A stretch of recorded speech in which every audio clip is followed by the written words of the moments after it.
Quelle boisson boire pendant le sport? Faut-il boire du sucre? Boisson chaude, froide ou à température ambiante?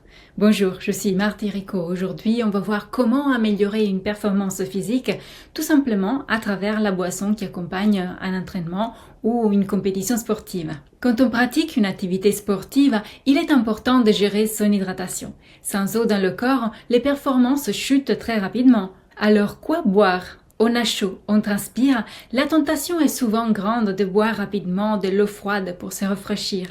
Mais quelles sont les conséquences?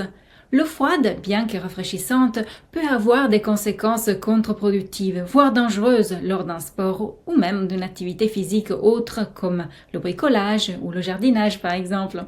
Car si nous voulons être brillants et réussir dans nos efforts, nous devons optimiser le fonctionnement de l'organisme. Imaginons-nous en train de faire un effort physique sur la durée, pas juste un court instant, un effort qui va puiser dans nos ressources. Si nous respectons notre organisme, nous sommes loin de la digestion, car il est préférable de ne pas faire d'efforts physiques juste après avoir mangé un des 3 repas de la journée, le petit déjeuner, le déjeuner et le dîner. Donc, laissons passer un peu de temps avant de nous mettre en sport.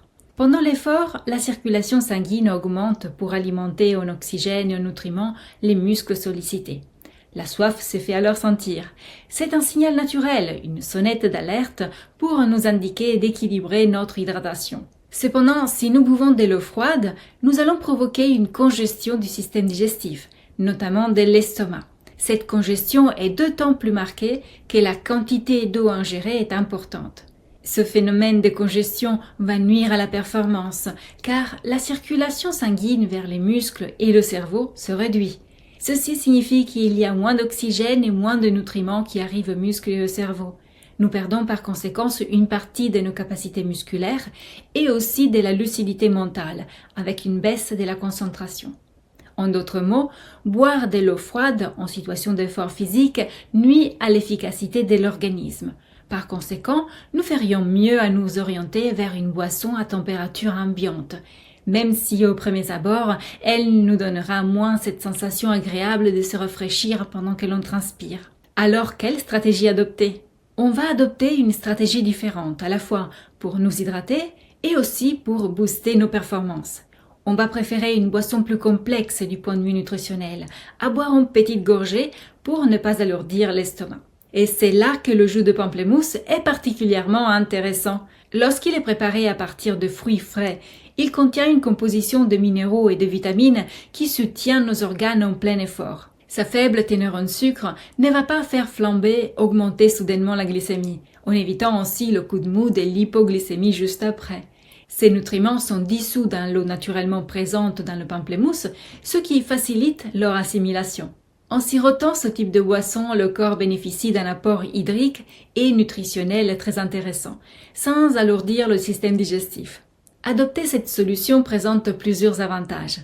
Tout d'abord, cela permet d'éviter la congestion digestive et la baisse de performance associée à la consommation d'eau froide.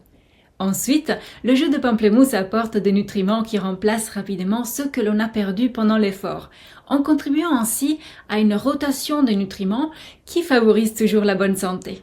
Ces nutriments jouent un rôle clé dans la régulation hydrique, la transmission nerveuse et la capacité de concentration essentielle pendant l'effort. Donc, pour résumer, on peut dire que pour optimiser sa stratégie d'hydratation pendant un effort physique, numéro 1, on va boire par petites gorgées, par de petites quantités de liquide à la fois. Numéro 2, on va choisir une boisson à température ambiante au lieu de boisson froide. Numéro 3, le jus de pamplemousse est une solution de choix pour les nutriments qu'il contient et sa faible teneur en sucre. Et pour finir, numéro 4, on adapte bien sûr la quantité en fonction de l'intensité de l'effort, toujours en écoutant et en respectant la sensation de soif. J'ai déjà publié une vidéo à propos des quantités à boire pour bien s'hydrater, car il est contre-productif de boire beaucoup d'eau et de forcer inutilement les reins quand on n'en a pas besoin. Pour protéger les reins et savoir modérer la quantité à boire, je vous encourage à regarder la vidéo « Comment protéger les reins, respecter la soif ». Je vous mets le lien en description et ici en haut à droite de cette vidéo. Chaque jour, je publie une courte vidéo pour vous motiver à améliorer votre alimentation, pour protéger vos organes et vivre une vie débordante d'énergie. Abonnez-vous à cette chaîne pour ne rien manquer. Si vous souhaitez aller plus vite et apprendre à adapter votre alimentation selon votre âge et selon la nature de vos activités, je vous propose de suivre la formation Adapter son alimentation. C'est un parcours unique qui vous donne des outils pratico-pratiques et des conseils gagne-temps en cuisine pour vous simplifier la vie tout en vous faisant plaisir à table. Suivez le lien sous la vidéo pour vous inscrire dès maintenant. Je vous attends de l'autre côté pour le premier cours et d'ici là, souvenez-vous qu'il est toujours le bon moment pour prendre soin de soi et de son assiette.